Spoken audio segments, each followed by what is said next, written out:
새벽 예배 오신 여러분 주님 이름으로 환영합니다. 찬송가 86장 내가 늘 의지하는 예수 찬양하겠습니다. 86장입니다.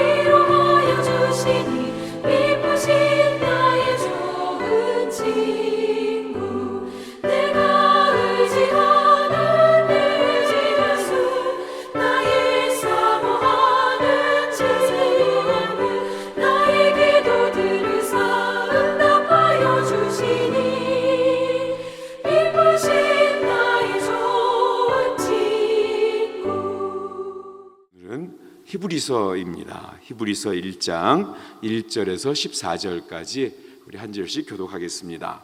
히브리서 1장 1절부터 14절까지 교독합니다. 이쪽에 선지자들을 통하여 여러 부분과 여러 모양으로 우리 조상들에게 말씀하신 하나님이 그 있는 날 마지막에는 아들을 통하여 우리에게 말씀하셨으니 이 아들을 만유의 상속자로 세우시고 또 그로 말미암아 모든 세월을 지었느니라. 이는 하나님의 영광의 본체시요 그 본체의 형상이시라. 그의 능력의 말씀으로 만물을 붙드시며 죄를 정결하게 하는 일을 하시고 높은 곳에 계신 지극히 크신 이의 우편에 앉으셨느니라. 그는 천사보다 훨씬 남은 그들에게 더욱 아름다운 이름을 기업으로 얻으시니 하나님께서 어느 때에 천사 중 누구에게 너는 내 아들이라 오늘 내가 너를 낳았다 하셨으며 또다시 나는 그에게 아버지가 되고 그는 내게 아들이 되리라 하셨느냐. 또 그가 맏아들을 이끌어 천국에 올라오게 하실 때에 하나님이 모든 천사들은 그에게 경배할지어다 말씀하시며 또 천사들에 관하여는 그는 천사들을 바람으로 그의 사역자들을 불꽃으로 삼으시느니라 하셨으되 아들에 관하여는 하나님이여 주의 보좌는 영영하며 주의 나라의 규는 공평한 규이니이다.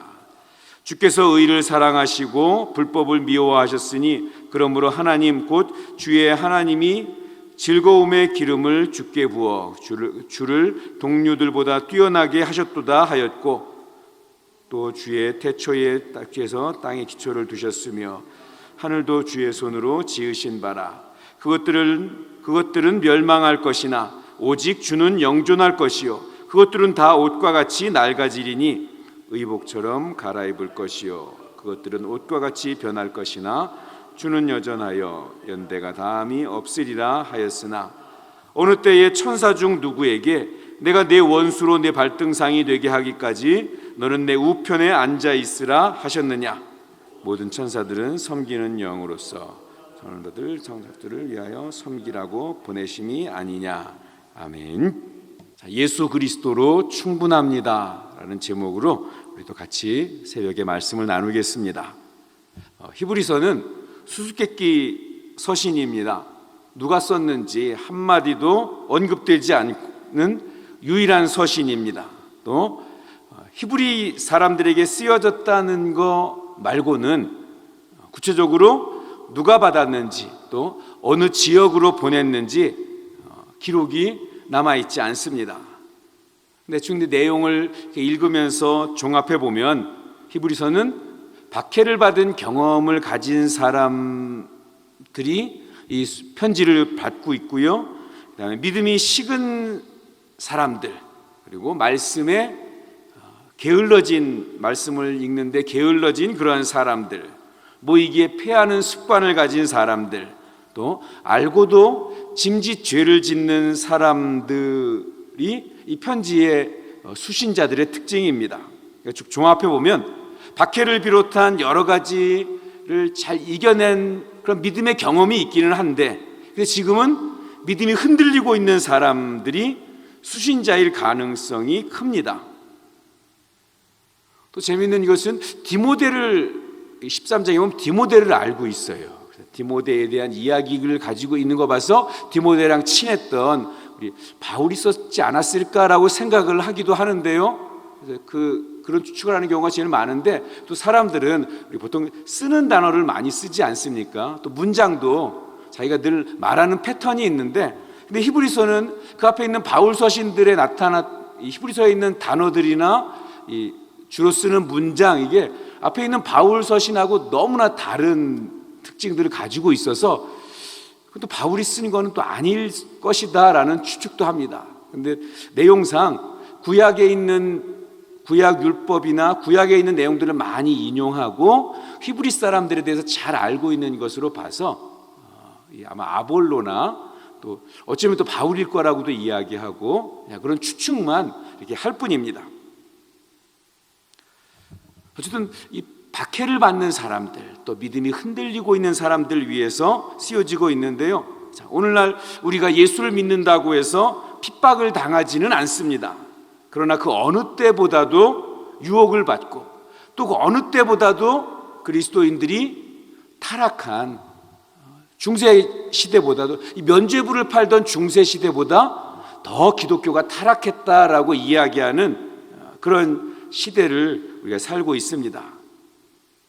예수 그리스도면 충분하다라고 그렇게 고백하고 그렇게 살아야 할 성도들이 정치, 경제, 또 사회, 문화, 종교를 비롯해서 모든 영역에서 예수 그리스도보다 더 좋은 것이 있다고, 예수 그리스도보다 더 중요한 것이 있다고 유혹하고 흔드는 그러한 것들이 우리 주변에 너무나 많이 있습니다. 우리 히브리서를 함께 우리가 살펴보면서 그런 유혹들이 헛되다는 것을 다시 한번 우리 깨닫고, 그리고 믿음의 주여 온전하게 하시느니, 또 하나님의 그 영광의 본체 형체이신 그 예수를 믿는 믿음 위에 다시 한번 우리의 믿음을 굳게 세우는 그런 은혜가 히브리서를 묵상하면서 저와 여러분에게 있기를 축복합니다.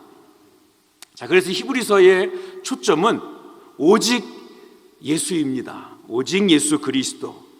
히브리서는 크게 두 부분으로 이렇게 나눌 수가 있는데요. 전체 13장까지 해서 1장부터 10장 18절까지는 예수님이 어떤 분인가, 예수님을 설명하고 교리적으로 우리에게 알려주는데 초점이 있다면, 10장 19절부터 마지막 13장 25절까지는 그런 예수님을 믿는다는 것이 어떤 것인가, 좀 구체적이고 실제적인 권면의 말씀들이 들어있습니다.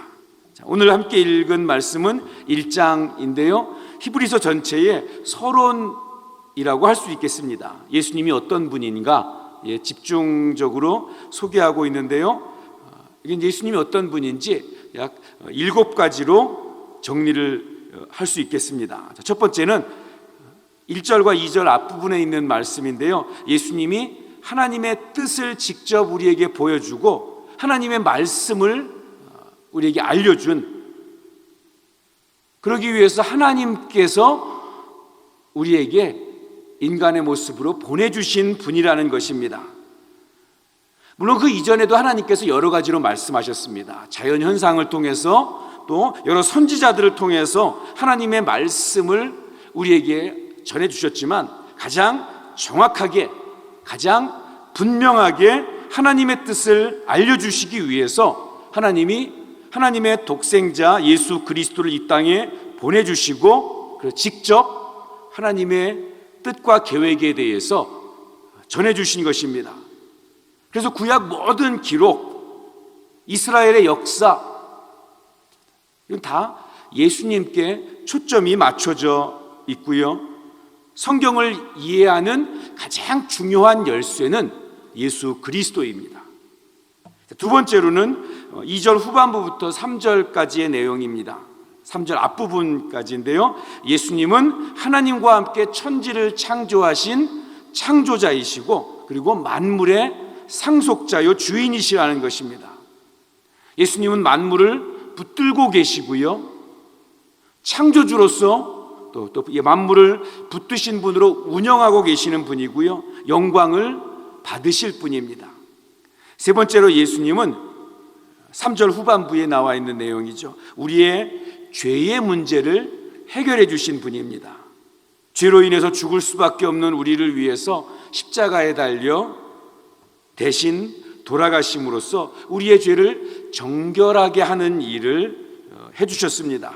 그리고 다시 살아나셔서 승천하시고 하나님 보좌 우편에 앉아 계십니다. 하나님 보좌 우편에서 예수님께서 하시는 일이 무엇일까요? 연약한 우리들, 예수를 믿고 따르는 성도들을 위해서 하나님께 변호해 주시고 중보하시고 기도해 주시는 분이 예수님이십니다. 네 번째로 4절부터 7절까지의 내용인데요, 예수님은 모든 만물을 다스리시면서 천사들의 경배를 받으시는 분입니다. 유대인들 중에서는 하나님의 메신저인 이 천사들을 흠모한 나머지 숭배하는 그런 사람들도 있었습니다. 우리 가톨릭에서도 천사들이나 그 위인들을 성자들이라고 하죠. 성인들 거의 숭배하고 있고, 그래서 우리 스페인 여기 과테말라도 그렇고요. 여기 어느 마을 수호신, 그죠? 수호성인, 어느 자기의 마을 수호성인, 직업의 수호성인, 이런 거 그 갖다가 붙이지 않습니까? 또 유대인들뿐 아니라 또 유대교에서도 그렇지만 그 이슬람교에서도요, 예수님에 대해서 신성은 인정을 해요. 예수님 훌륭한 분이다 얘기는 하는데 하나님의 아들은 아니다. 천사들이나 다른 선지자들처럼 하나님의 어떤 도구라고 이렇게 이야기를 합니다. 그렇지만 오늘 말씀한 것처럼 예수님하고 천사는 분명히 다르다고 오늘도 본문에서 이야기합니다. 천사는요, 메신저이고 성도들을 돕는 존재이고 또 그리스도를, 예수님을 경배해야 할 그런 피조물일 뿐입니다. 천사는 경배의 대상이 아닙니다. 심지어 천사는 예수님을 경배할 뿐 아니라 바로 우리 성도들을 돕는 존재라고 그렇게 이야기하고 있습니다. 지금 우리가 육신을 입고 있기 때문에 천사들에게 도움을 받고 영향을 받지만, 천사가 우리보다 더 상위의 존재인 것처럼 생각을 하지만, 그러나 결국에는 우리를 돕는 자고, 천국에 가서도 천사들은 성도들을 돕고 수종들게 될 것입니다. 다섯 번째로 예수님은 8절 말씀인데요, 공평하게 다스리시는 정의의 하나님 아들이십니다. 만물을 주관하시고 세상을 다스리시되 공평과 정의로 다스리시면서 영원하신 통치자이십니다. 여섯 번째는 11절 12절 내용이죠. 예수님은 어제나 오늘이나 변함없으신 분입니다. 세상에 있는 모든 것은 때가 되면 사라지고 변할 수밖에 없지만 우리 주님은 영원히 변함이 없으시고 태초부터 지금까지 우리를 사랑하시고 한결같으신 우리 주님이십니다. 그래서 우리는 그 변치 않는 주님에게, 또 그 주님의 말씀해 주신 그 약속에 우리의 소망을 두어야 합니다. 그렇죠. 일곱 번째는 13절 14절입니다. 하나님 우편에 앉아 계시면서 성도들을 변호하시고 보호하시는 분이십니다. 여기에서는 시편 110편 1절 말씀을 인용해서 천사는 예수님과 성도들을 섬기라고 창조된 피조물에 불과하다고 다시 한번 설명하고 있습니다. 예수님은, 우리 하나님께서는 그 어떤 천사에게도 하나님 우편의 자리를 허락해 주신 적이 없습니다. 예수님은 하나님 우편에 앉으신 만유의 통치자이십니다. 이런 주님께서 우리와 함께 하시겠다고 약속해 주셨고, 우리의 죄를 정결하게 해 주시고, 또 우리에게 말씀해 주시고 세상을 다스리시고 인도해 주십니다. 지금도 예수 믿는 믿음만으로는 충분하지 않다고, 불충분하다고 그렇게 이야기하면서 신비한 체험이 있어야 진짜라고, 또 기복적인 걸 이야기하면서 이런 복을 받아야, 이런 것들을 받아야 그게 진짜라고 이야기하면서 정작 하나님의 아들이시고 구원자이시고 말씀이신 예수 그리스도를 뒤로 밀어버리는 그런 어리석은 사람들이 있습니다. 오늘 이 아침에 우리 기도하면서 주님을 주님으로 여기는 그러한 참신앙, 우리 말씀대로 믿는 그러한 신앙 내 속에 흔들리지 않게 해달라고 우리 기도하십시오. 또 우리가 살아갈 모든 행동과 생각, 판단의 기준은 예수 그리스도이심을 잊지 말고 오늘도 그 하나님의 말씀이신 예수 그리스도를 따라 살아가는 우리의 복된 삶의 자리 되게 해달라고 되는 그런 저와 여러분 될 수 있기를 주님의 이름으로 축복합니다. 하나님 기도하겠습니다. 하나님 아버지, 영원하신 또 변함없으신 우리 하나님을 신뢰합니다.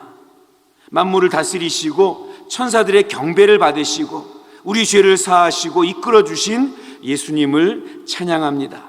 지금도 하나님 우편에 앉으셔서 우리를 위해서 중보해 주시고 변호해 주시니 담대하게 하나님 앞에 나와 우리가 예수의 이름으로 기도를 합니다. 연약한 저희를 긍휼히 여겨 주셔서 변함없는 그 예수님의 은혜 안에 거하게 하시고 또 그 예수 안에서 영원한 소망과 기쁨을 누리며 살게 하여 주시옵소서. 예수님의 이름으로 기도하옵나이다. 아멘.